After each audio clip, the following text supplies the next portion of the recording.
Bonjour. Dans les années 90, le pape Jean-Paul II, en expliquant ce qu'était l'Église, il avait dit « Elle est experte en humanité ». Et c'est vrai, elle a une longue expérience et sans doute qu'elle est l'une des institutions terrestres qui a le plus d'ancienneté. Quand on regarde son expérience, on voit effectivement qu'elle a tout connu, et ceci très tôt, presque dès le début de sa fondation, après la fin des martyrs, donc lorsque l'empereur Constantin en 313 mit fin à cette étape, nous entrâmes dans l'étape de la théologie. Et là, nous expérimentâmes tout ce qu'il pouvait y avoir, et la différence en particulier entre un schisme et une hérésie.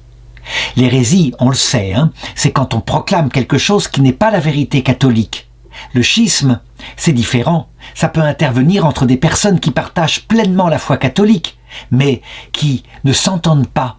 C'est une rupture dans la charité, alors que l'hérésie est une rupture dans l'ordre de la foi. En ce qui concerne la parole du Saint-Pape Jean-Paul II, il n'aurait pas dû proclamer publiquement que l'Église était experte en humanité, puisque, à chaque génération, tout doit être réappris. Les jeunes évêques, en effet, ne se souviennent pas des expériences du passé. Ils font partie de l'humanité, tout simplement. Et donc on vit se lever, après la mort de Jean-Paul II, le grand drame des abus sexuels qui pourtant avait été vécu déjà 3 fois dans l'histoire de l'Église, au 5e siècle, au 11e siècle et au 16e siècle. Cela était recommencé au XXe siècle. Je voudrais raconter pourtant dans cette vidéo l'histoire d'un saint évêque qui connut à la fois l'hérésie et le schisme et dont l'expérience est précieuse pour l'histoire de l'Église. Il s'agit de saint Mélès, qui fut patriarche de la ville d'Antioche. Patriarche, ça veut dire l'archevêque métropolitain qui entourait aussi toute une région ecclésiastique. Et Antioche n'était pas n'importe quoi. C'était l'une des villes qui se situait au nord d'Israël et qui avait été le premier lieu où le nom de chrétien avait été donné aux disciples du Christ. Mélès, quant à lui, était né à la toute fin des persécutions, alors que la persécution de Dioclétien tournait à sa fin, puisqu'il était né en 310, dans la partie de l'Empire romain d'Orient qu'on appelait l'Arménie, donc qui ne parlait pas grec à l'origine, mais qui n'était pas loin tout de même du siège vivant qu'allait fonder Constantin, la ville de Constantinople, qu'on appellerait plus tard la Nouvelle Rome. Ces événements-là se passèrent alors qu'il était tout petit, puisque la ville de Constantinople, qui existait déjà, mais qui était idéalement située entre l'Orient et l'Occident, fut fondée vers 313 après Jésus-Christ, l'année même où l'empereur Constantin décréta que cette fois, l'ancien décret de l'empereur Galien qui tolérait les religions dans l'Empire romain, qui ne les persécutait plus, était mis en vigueur. Cette année-là, 313, fut aussi la fin des persécutions, pratiquement dans l'Empire romain. Il y eut quelques retours, mais très ponctuels, peut-être sous Julien l'Apostat, mais Constantin décréta, parce qu'il avait eu une victoire étonnante, et il était persuadé que le Christ était intervenu pour lui, au pont de Milvius. Il décida que le christianisme ne serait plus persécuté, mais toléré à l'égalité des autres religions de l'Empire, les religions païennes. Et quant à lui, puisque sa mère elle-même était chrétienne, il devint très favorable au christianisme. Il ne fut pas baptisé directement, mais il demanda à sa mère, avec un grand budget et une escorte, de fonder partout dans l'Empire, là où avaient vécu les anciens témoins du christianisme, des basiliques, pour qu'un culte soit rendu à Jésus-Christ. Mélès, quant à lui, se rapprocha manifestement de la ville de Constantinople, et là, il reçut la meilleure formation qu'on pouvait recevoir à cette époque. Une formation d'abord humaine, apprendre à lire, à se servir des mots, et puis la formation chrétienne qui était donnée à cette époque-là par la lecture des Écritures principalement et par un enseignement de la tradition.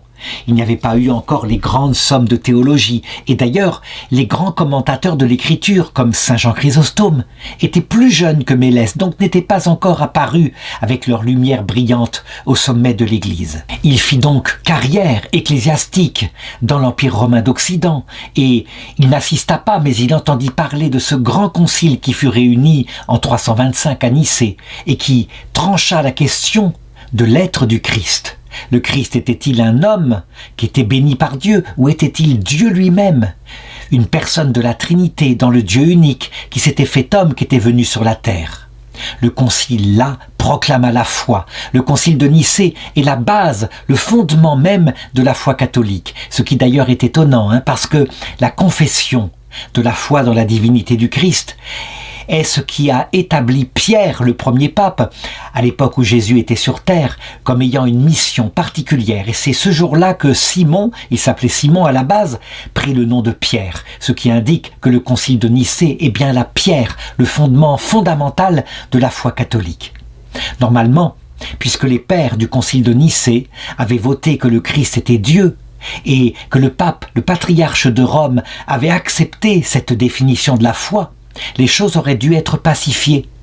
Loin de se pacifier, elles furent le début d'une crise terrible, la crise de l'hérésie arienne. Je veux dire par là que les évêques, qui n'avaient pas eu la majorité au concile de Nicée, loin de baisser les bras, se mirent à se révolter et à proclamer partout sur leurs sièges épiscopaux que ce concile était un brigandage, oui on peut le dire comme cela, qu'il n'avait pas eu la voix au chapitre, que le Christ n'était pas Dieu, il le disait lui-même, il disait « le Père est plus grand que moi ». Et donc, à partir de là, et pendant 50 années, jusqu'au concile de Constantinople, qui eut lieu en 381, on entra dans une crise de l'Église, et rien ne sut l'arrêter. Il y eut même des empereurs qui devinrent ariens, donc on peut le dire globalement, un peu comme les témoins de Jéhovah. Et puis, à un moment donné, 80% des évêques d'Orient étaient ariens. Et il y avait évidemment le patriarche d'Alexandrie, saint Athanas, qui lui, fidèlement, solidement, maintint la foi catholique. Et la foi orthodoxe, c'est la même en ce qui concerne la divinité du Christ. Mais Lès, quant à lui, devint prêtre et fut au courant de ces polémiques. Et bien sûr, il mit sa foi entièrement dans le concile de Nicée. Si bien qu'à un moment donné, il devint d'abord évêque de Sébaste, une ville qui se trouve en Syrie, et puis peu à peu, évêque d'Alep. Il montait d'étape en étape. On lui avait confié une petite ville, on lui en confiait une plus grande, et puis au bout d'un certain temps, il devient patriarche d'Antioche. Là, c'était véritablement un titre de gloire, un grand honneur qu'on lui faisait, et qui montrait à quel point il était solide, parce qu'il faut savoir qu'il y avait en finalité 5 patriarcat en tout dans l'Église catholique à cette époque-là. Le premier, le plus fameux, était évidemment Rome. Le patriarche de Rome, c'est le successeur de Pierre et de Paul.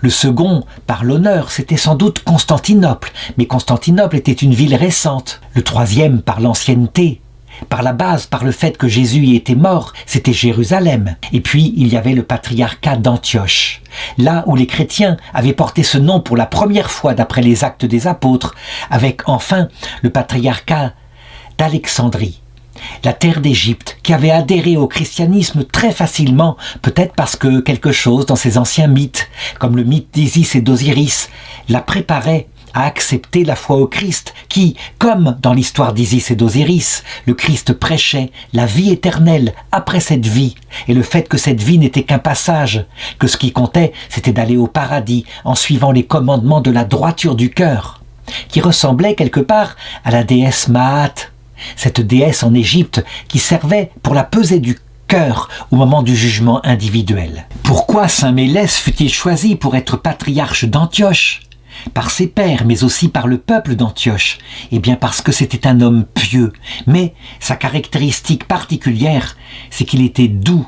Et cette douceur ne faisait pas de lui un homme mou, loin de là. Il respectait les hommes, mais en même temps, il était droit, il était instruit, et donc il défendait la foi. Pas question de pratiquer en lui une sorte d'œcuménisme de lâche, de mou, qui consiste à édulcorer la foi catholique en la divinité du Christ, au prétexte qu'il ne faut pas rentrer dans des conflits. Non, il savait manier les deux. Or, quand on a un évêque qui est à la fois maître de vérité, fermement, sans rien édulcorer, et en même temps maître de charité. Ça veut dire qu'il est capable d'aimer son prochain, de ne pas provoquer des conflits. On a véritablement un évêque qui est à l'image du Christ. Il arriva donc sur le siège d'Antioche, mais là, tout de suite, il constata. Ce patriarcat était très divisé. Il y avait les Ariens qui étaient là, absolument présents, qui tenaient les cordes de toutes les organes de décision. Et donc, manifestement, il entrait dans un combat spirituel. Pourtant, lui, très calmement et avec une grande douceur, durant les quelques mois où il resta ainsi sur le siège d'Antioche, il prêcha avec une grande solidité dans sa cathédrale la foi catholique, la foi dans la divinité du Christ, expliquant à ses contradicteurs qui n'hésitaient pas parfois à lever la voix en pleine cérémonie, expliquant pourquoi, quand le Christ dit que le Père est plus grand que lui, ça ne veut pas dire qu'il n'est pas Dieu, ça veut dire simplement d'abord qu'il a pris une humanité. Et donc sous ce rapport-là, évidemment cette humanité étant créée, le Père qui est Dieu est plus grand que lui. Est-ce qu'il donna l'explication que nous donnons nous actuellement, à savoir que cette parole du Christ concerne aussi sa divinité, non pas parce qu'elle ne serait pas consubstantielle à celle du Père, bien au contraire, mais à cause d'une relation intime qu'il y a entre le Père et le Fils dans la Trinité de toute éternité, où chaque personne met l'autre infiniment au-dessus d'elle-même, alors qu'elles sont exactement semblables. Et c'est vrai que le Fils éternel, son être même consiste à dire au Père « Je ne suis que ta contemplation, rien que cela. Et tout ce que tu dis, je le suis. » Eh bien, je ne pense pas qu'à cette époque-là, saint Mélès l'enseigna, mais nous avons évidemment la réflexion de théologiens plus contemporains qui voient à quel point la Trinité elle-même, il y a en elle un mystère d'infinie humilité. Ce qui est sûr, c'est que saint Mélès, patriarche d'Antioche, était très courageux. Un jour, dans sa ville, au bout de quelques semaines, voici que l'empereur, qui s'appelait Constance II, qui avait une tendance arienne, qui lui disait « la divinité du Christ, hein », eh bien, il fit devant lui un discours pour essayer de le convaincre véritablement que le Christ était Dieu. Et qu'est-ce que fit Constance II, qui était encore à cette époque-là, eh bien, avec cette fonction des empereurs de l'Empire romain, à savoir le prêtre suprême, l'autorité en matière de religion, il déposa tout simplement Mélès et le remplaça par un évêque arien qui s'appelait Euzoïos. Et c'est ainsi que quelques mois après son installation sur le siège d'Antioche, pour la défense de la foi, il fut exilé. Il ne fut pas tué. À cette époque-là, il n'y avait pas encore eu ce fanatisme dans la défense de la foi qui aboutirait pour la première fois à un martyre pour des raisons de théorie théologique, mais beaucoup plus tard, dans l'Empire romain d'Occident, du côté de Rome, avec la mort de l'hérétique Priscillien, qui fut condamné par un empereur romain, et à la grande horreur de l'évêque de Milan, saint Ambroise, qui lui s'opposa à l'empereur en disant « Nous ne pouvons pas mettre à mort pour des questions d'idées, nous combattons les idées par les idées ». Mais l'empereur ne l'écouta pas. En tout cas, très vite, quand Constance II mourut, que vint à sa place l'empereur qui était resté païen, qui s'appelait Julien, qu'on appelle Julien l'Apostat, lui, il prétendit qu'il n'avait pas à se mêler des affaires de l'Église. Il partit d'ailleurs assez vite en guerre, mais il supprima toutes les mesures d'exil, ce qui fait que saint Mélès put retourner sur son siège d'Antioche. Mais là, il y avait un autre évêque qui avait été élu. En effet, durant son absence, les luttes avaient continué. Et donc, sur le siège d'Antioche, on avait mis quelqu'un qui était combatif, quelqu'un qui était énergique, un archevêque, un patriarche d'Antioche qui s'appelait Paulin, qui faisait partie du clergé d'Antioche, mais qui, lui, ne pratiquait pas la douceur, mais pratiquait au contraire l'intransigeance. Et c'est ainsi qu'on se retrouva avec, sur le siège d'Antioche, 2 patriarches. C'était bien ça. Un patriarche qui était là, d'autorité, qui avait toujours son siège, et un autre qui, durant son absence et son exil, avait réussi à prendre le pouvoir. Quel était le bon? Je ne peux pas le dire. Tout ce qui est sûr, c'est que, manifestement, en ce qui concerne Paulin, le nouveau patriarche, lui n'était pas prêt à partir, à laisser son siège au patriarche titulaire. La difficulté, normalement, aurait dû se régler simplement. L'un des deux devait démissionner. Mais manifestement, il y eut des partisans pour les deux, et en ce qui concerne Mélès, il agissait fermement mais paisiblement, tandis que le fanatique qui était Paulin était soutenu de plus en plus, et il écrivait des lettres à droite à gauche en disant « Je suis le vrai patriarche d'Antioche ». Et il obtint même le soutien de saint Athanase, le patriarche d'Alexandrie, qui lui avait été un champion de la défense de la foi, et qui avait été exilé de nombreuses fois depuis son patriarcat en Égypte. En réalité, cette rupture-là qu'il y eut de charité, elle portait sur des choses beaucoup plus profondes, à savoir la manière dont on doit procéder pour défendre la foi catholique. Paulin, quant à lui, n'hésitait pas à se montrer intransigeant, je l'ai dit, fanatique, avec une très grande dureté, et donc à excommunier, à chasser, et pourquoi pas à menacer de mort ceux qui ne professaient pas la foi orthodoxe. C'était donc un orthodoxe, mais authentique, simplement, qui utilisait la méthode dure. En ce qui concerne Mélès, lui, il défendait la même théologie, la foi orthodoxe, mais avec la douceur, l'amour. Je dirais, il était capable de discuter avec ses ennemis, d'essayer de les convaincre, de leur parler. Donc, quelle devait être la bonne méthode ? En tout cas, les deux eurent leurs partisans, et en ce qui concerne Paulin, le patriarche de Rome aussi se mit à le soutenir, mais en ce qui concerne Mélès, eh bien lui, il fut soutenu par des grands évêques de la région, comme saint Grégoire de Naziance. En réalité, on était face à la droite et à la gauche, comme toujours dans l'Église, La droite qui dit « il faut de l'ordre » et « l'ordre doit être absolu ». La gauche qui a tendance à dire « eh bien, il faut de la liberté, du dialogue ». Ça ne veut pas dire que je dirais l'un a raison par rapport à l'autre, c'est une question de mesure, il faut les deux, et nous savons, nous avons été enfants, lorsque nous avions un instituteur qui à la fois tenait sa classe avec de l'ordre et en même temps aimait ses élèves, les écoutait, les laissait grandir avec la progressivité. C'était les meilleurs instituteurs qui nous ont marqués quelquefois pour la vie.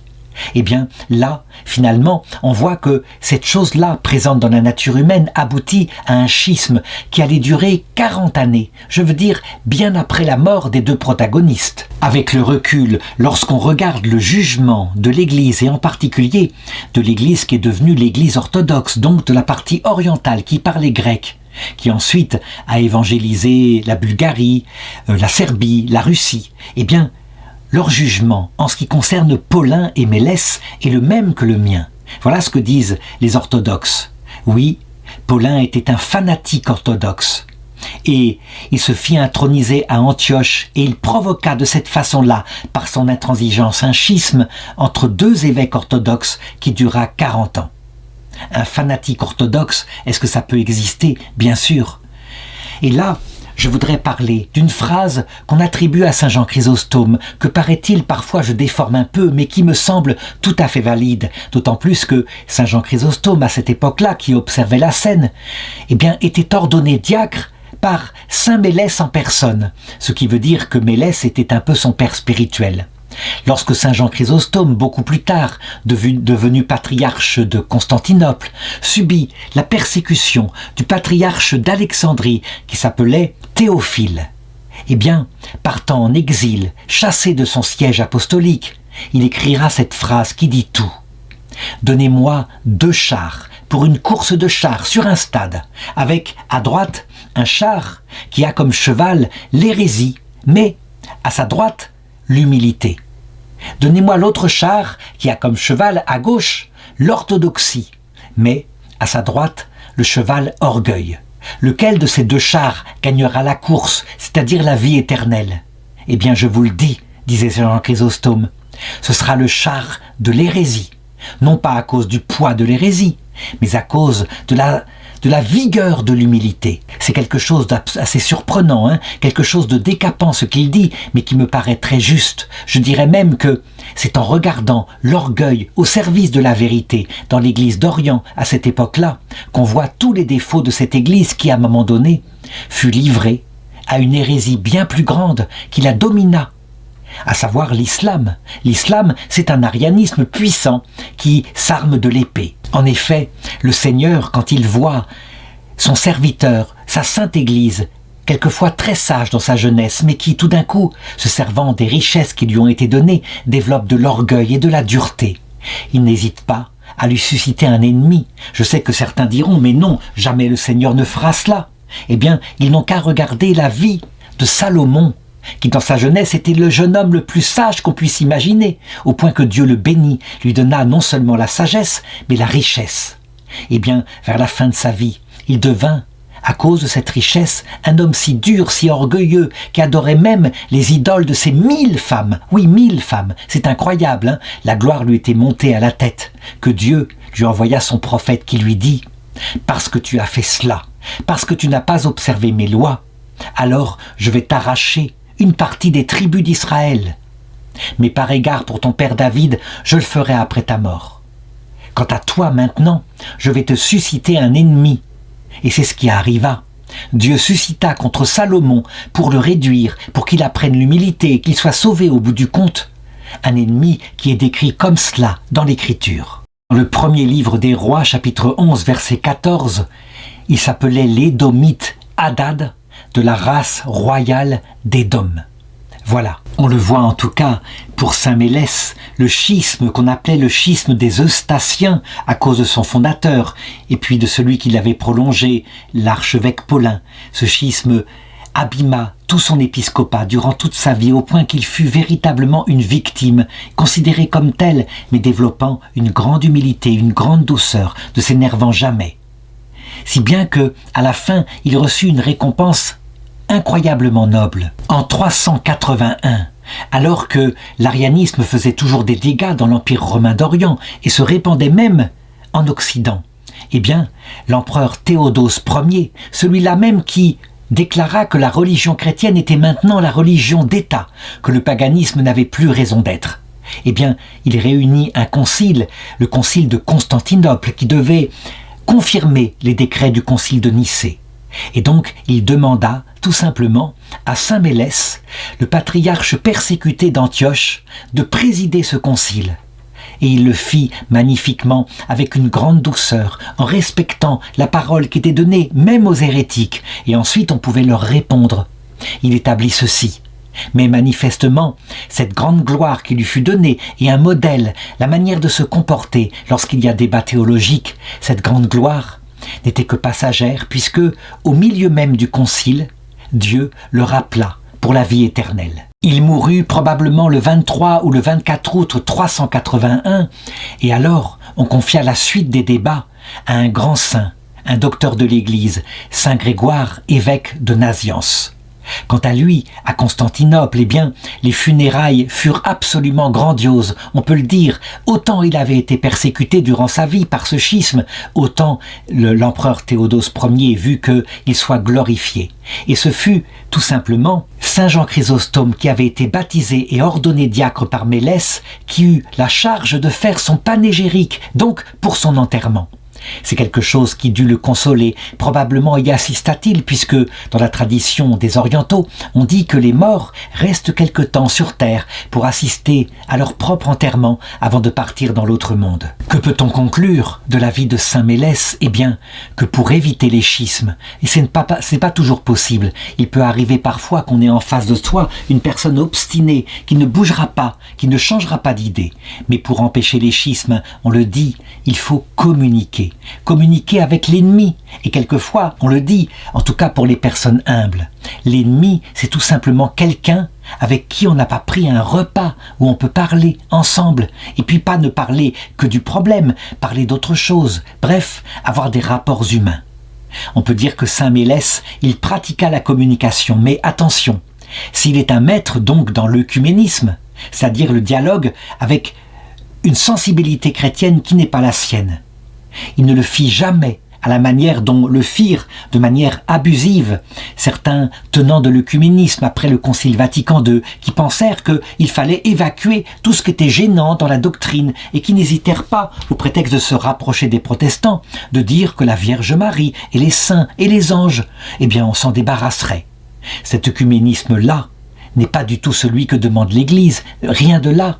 Au contraire, un vrai pratiquant de l'œcuménisme pratique le dialogue, mais il maintient fermement sa foi. Peut-être que l'autre fera pareil, il maintiendra sa foi, mais au moins de cette façon-là, au moins du côté de l'humilité.